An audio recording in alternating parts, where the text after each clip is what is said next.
யாழிசையாழின் உறவுகளோடு இனிதே இணைவது நான் உங்கள் சிநேகிதி சசிகலா திருமால். இன்றைய பதிவில் நாம் 63 நாயன்மார்களில் ஒருவரான மானக்கஞ்சார நாயனார் பற்றித்தான் காணவிருக்கின்றோம். காவிரி பாய்ந்து செழிப்பாய் நெல்லும் கரும்பும் தென்னையும் பல்வேறு பயிர்களும் வளர்ந்து மக்களை ஏழ்மைக்குள்ளாக்காத மன்னர்கள் ஆண்டு வரும் சோழவள நாடு. தேன் நிறைந்த வனங்களும் கரும்பின் தோட்டங்களும் நிறைந்த அற்புத நகரம் கஞ்சாறு. அந்நகரிலே வேளாண் வகுப்பிலே பிறந்தவர் மானக்கஞ்சார நாயனார் ஆவார்.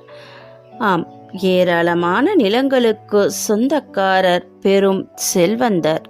செல்வந்தராக இருப்பினும் சிவபக்தியிலும் செல்வந்தராக இருந்தார். சிவமந்திரமான நமசிவாயத்தை எக்கணமும் சொல்லிக்கொண்டே இருப்பார்.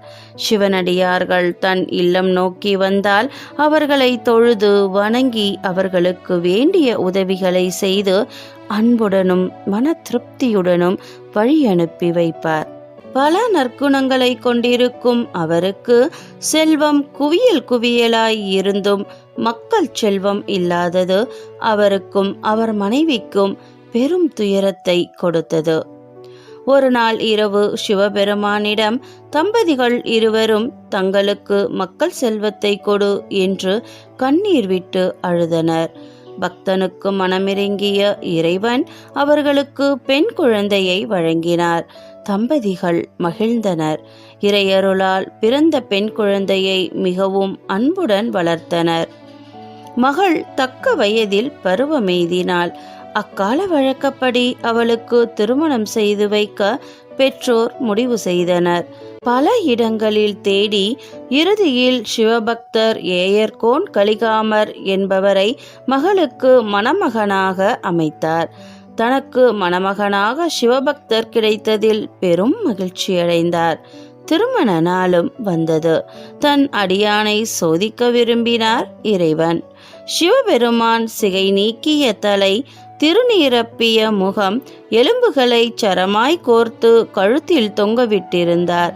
கருப்பு நிறத்தில் பூணூல், இடுப்பில் மான் தோல், வலது கையில் நீண்ட குச்சி, அதன் முனையில் திருநீற்றுப்பை, திருவடியில் 5 நட்சத்திரங்கள் பளிச்சிட்டன. அதாவது சங்கம், மகரம், தண்டம், சக்கரம், பதுமம் என்ற 5 நட்சத்திரங்கள் பளிச்சிட்டன.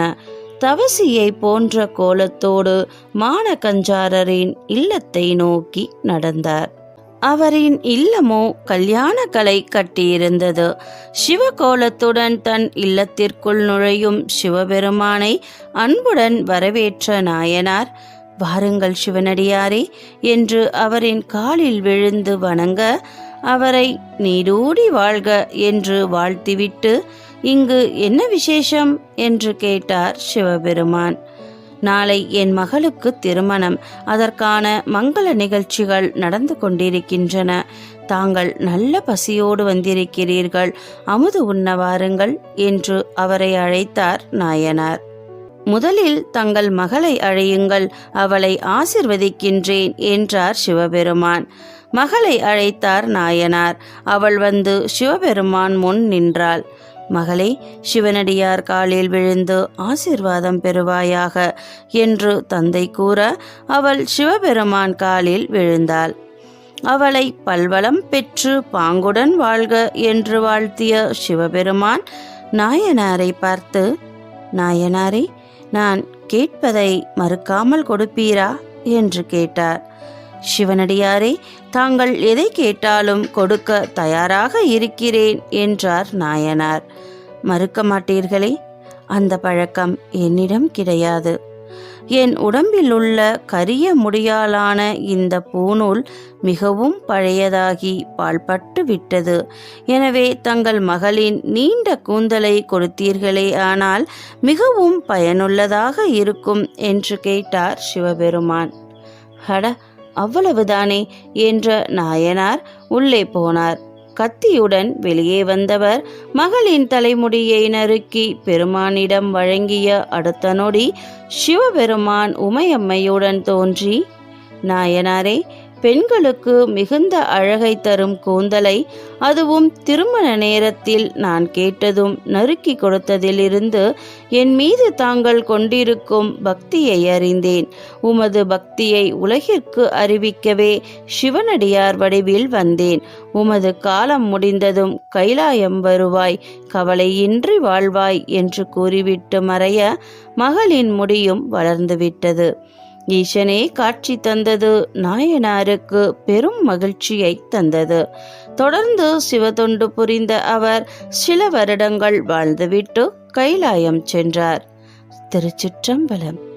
சரி நண்பர்களே, இந்த வீடியோ உங்களுக்கு பிடிச்சிருந்தா லைக் பண்ணுங்க, கமெண்ட் பண்ணுங்க, ஷேர் பண்ணுங்க, மறக்காம சப்ஸ்கிரைப் பண்ணுங்க ஃப்ரெண்ட்ஸ். நன்றி, வணக்கம்.